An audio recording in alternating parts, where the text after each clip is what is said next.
భద్రాచలం వద్ద గోదావరి ఉధృతి కొనసాగుతోంది. ప్రస్తుతం భద్రాచలం వద్ద నీటి మట్టం 48 అడుగులకు చేరింది. దీంతో రెండవ ప్రమాద హెచ్చరికను జారీ చేశారు. భద్రాచలం వద్ద 11,44,645 క్యూసెక్ల వరద ప్రవాహం కొనసాగుతోంది. లోతట్టు ప్రాంతాల ప్రజల్ని అధికారులు అప్రమత్తం చేశారు. 53 అడుగులకు చేరితే మూడవ ప్రమాద హెచ్చరికను జారీ చేయనున్నారు అధికారులు.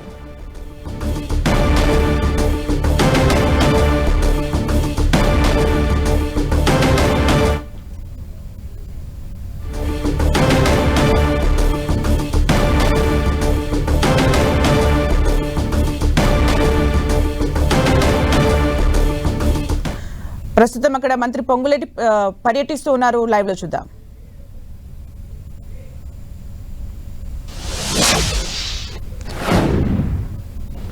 ఓకేనా ప్రకటించబోతున్నారు. భద్రాచలం వద్ద గోదావరి వరద ఉధృతి రెండో ప్రమాద హెచ్చరికను దాటి ప్రవహిస్తుంది. ఇప్పటికే గోదావరి కరకట్ట కావచ్చు, గోదావరి నూతనంగా నిర్మిస్తున్న కరకట్ట పనులను కూడా మంత్రి పొంగులేటి శ్రీనివాసరెడ్డి, కలెక్టర్, ఎస్పీ ఇద్దరు సమక్షంలో పర్యవేక్షించారు. మరికొద్దిసేపట్లోనే పునరావాస కేంద్రాలపైన సమీక్ష సమావేశం కూడా నిర్వహించారు. మనతో పాటు పొంగులేటి శ్రీనివాసరెడ్డి గారు అడిగి తెలుసుకునే ప్రయత్నం చేద్దాం.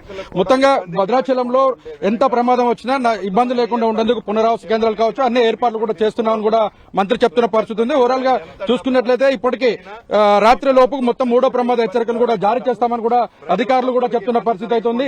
మొత్తంగా సార్ చెప్పండి, ప్రధానంగా గోదావరి వరద ఉధృతికి సంబంధించి ఎంత పెరిగే అవకాశం సంబంధించింది కూడా పరిశీలించాం. అక్కడ జరిగిన నష్టానికి రాష్ట్ర ప్రభుత్వం నుంచి కొంత కాంపెన్సేషన్ కూడా ప్రకటించాం గౌరవ ముఖ్యమంత్రి గారి సూచనల మేరకు.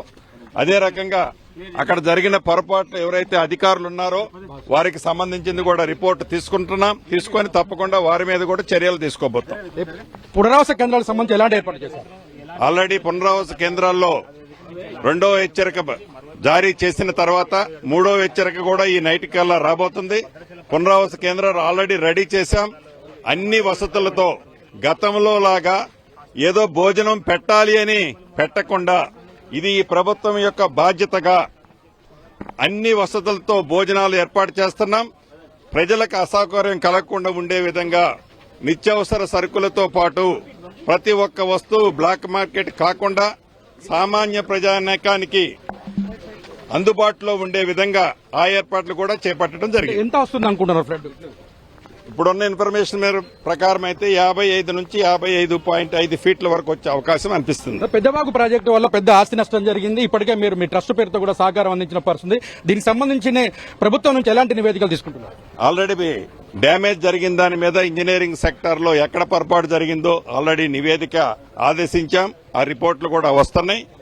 జరిగిన నష్టం ఏదైతే రైతులకుందో దానికి కాంపెన్సేషన్ గౌరవ ముఖ్యమంత్రి గారి సూచనల మేరకు ప్రకటించాం.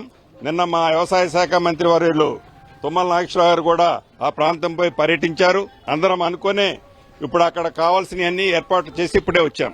కాంగ్రెస్ ప్రభుత్వం నిర్లక్ష్యం వల్లనే పెద్దవాగు ప్రాజెక్టు తగ్గిందని బీఆర్ఎస్ పార్టీ నేతలు విమర్శిస్తున్నారు. ఏమంటారు వాళ్ళకి? పచ్చగా మరలు వచ్చినోడికి దేశం అంతా పచ్చగుందని ప్రాజెక్టుకి అక్కడ తెగేదానికి అది కాంగ్రెస్ పార్టీ ఆనాడు కట్టింది, ఎప్పుడు ఇయ్యాల కట్టింది కాదు. మీ 10 సంవత్సరాల్లో దానికి కనీసం దాని మొఖాన మెయింటెనెన్స్ ఓఎండ్ఎం మెయింటెనెన్స్ కూడా చేయలేదు. చెయ్యని కారణంగా ఆ గేటు పని చేయలేకపోయా. దానికి కారకులు మీరు. మళ్ళా సౌండ్ వస్తుంది మీ దగ్గర నుంచి. తప్పకుండా తప్పు మీది. మళ్ళా కాంగ్రెస్ పార్టీ ప్రాజెక్టు తెప్పిందని చెప్పడానికి కనీసం సిగ్గైనా ఉండాలి.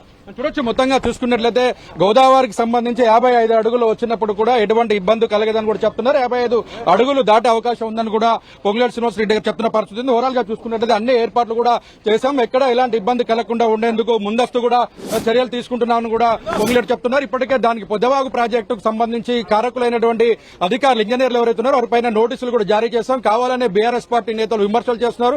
పచ్చకామర్లో వచ్చిన వరకు లోకమంతా పచ్చగా కనపడ్డట్లు 10 ఏళ్లుగా పెద్దవాగు ప్రాజెక్టు మెయింటెనెన్స్ ఇవ్వడంలో నిర్లక్ష్యంగా ఉన్నటువంటి వాళ్ళు ఇప్పుడు విమర్శలు చేయడం సరైంది కాదని కూడా పొంగులేటి కౌంటర్ ఇచ్చిన పరిస్థితి ఉంది. కెమెరామెన్ విజయ్తో సైదులు, 10 టీవీ, భద్రాచలం.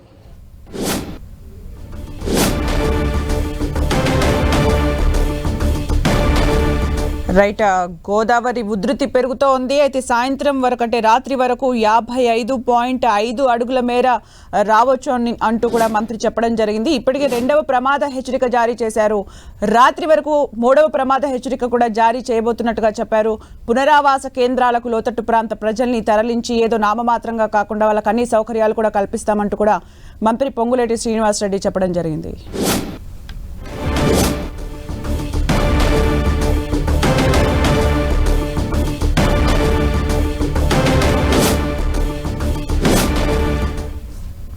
గత 4 రోజులుగా కురుస్తున్న భారీ వర్షాలకు గోదావరి ఉగ్ర రూపం దాల్చింది.